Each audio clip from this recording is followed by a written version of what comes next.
Selamat malam pemirsa, senang sekali saya Dwi Anggia kembali hadir ke hadapan Anda di Dua Sisi malam hari ini. Pemirsa, konflik yang melibatkan TNI dan Polri di level bawah menjadi masalah klasik yang selalu saja berulang. Acap kali arogansi jiwa korsa dan masalah kesenjangan kesejahteraan disebut-sebut sebagai pemicu terjadinya konflik. Dan tidak jarang juga akhirnya solusi dan upaya damai yang dilakukan secara simbolik atau seremonial ternyata tidak bisa menyelesaikan masalah yang terjadi di lapangan.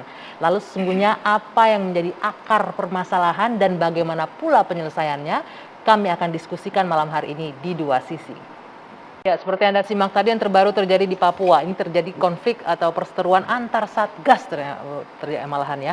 Nah, untuk itu kami akan menghadirkan sejumlah narasumber yang sudah bergabung bersama saya malam hari ini. Saya akan memperkenalkan satu persatu. Di sebelah kanan saya ada Majen TNI Purnawirawan TB Hasanuddin yang merupakan anggota DPR RI Komisi 1. Selamat malam, Kang TB. Boleh digunakan mic-nya ya, Kang? Selamat malam. Ya, dan di sebelah kiri saya ada Bung Johnson Panjaitan, penasihat Indonesia Police Watch. Selamat malam, Bung Johnson. Malam, Anggia. Ya.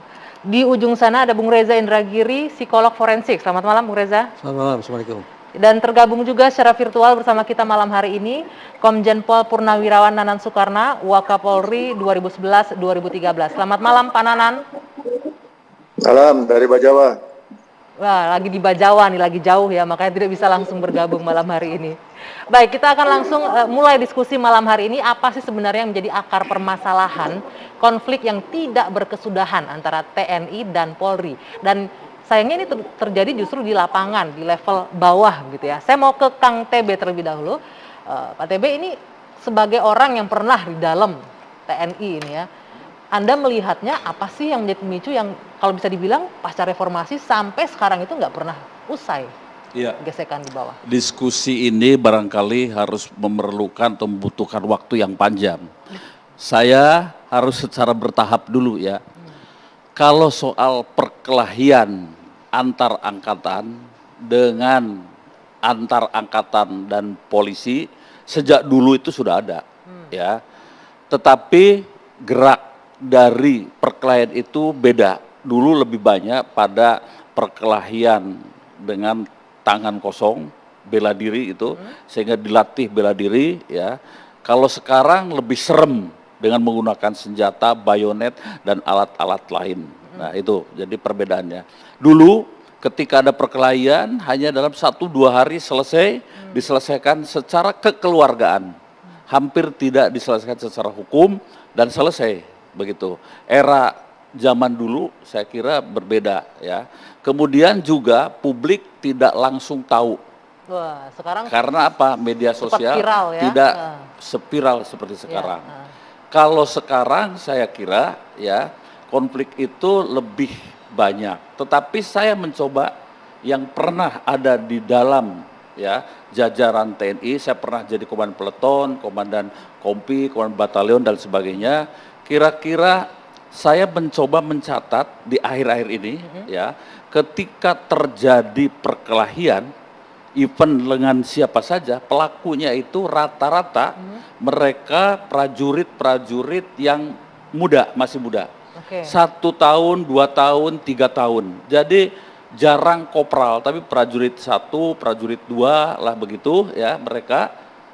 Dan dari masyarakat yang kemudian dilatih menjadi prajurit tempur ya, kemudian dengan karakter yang khusus, berhadapan juga. Nih?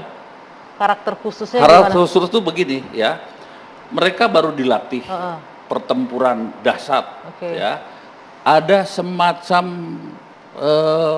pride yang terlalu tinggi. Nah kemudian juga lebih banyak kepada sisi ya dekat dengan arogan. Jadi arogansi jiwa korsa itu masuk juga ya? Bukan jiwa korsa ini. Tapi arogansi sebagai seorang personil TNI. Personil TNI. Nah begitu. Karena dia merasa lebih super. Nah ketika bertemu dengan misalnya siapa saja antar angkatan, kemudian juga dengan anggota polisi, sama juga di polisi juga adalah mereka dari masyarakat yang dilatih. Saya dalam catatan saya yang kemudian terjadi semacam konflik atau perkelahian itu umumnya para prajurit masih muda. Satu. Yang kedua dari pasukan tempur ya, dan kalau polisi dari BRIMOB. Saya tidak melihat ya ada perkelahian antara Koramil dengan Polsek.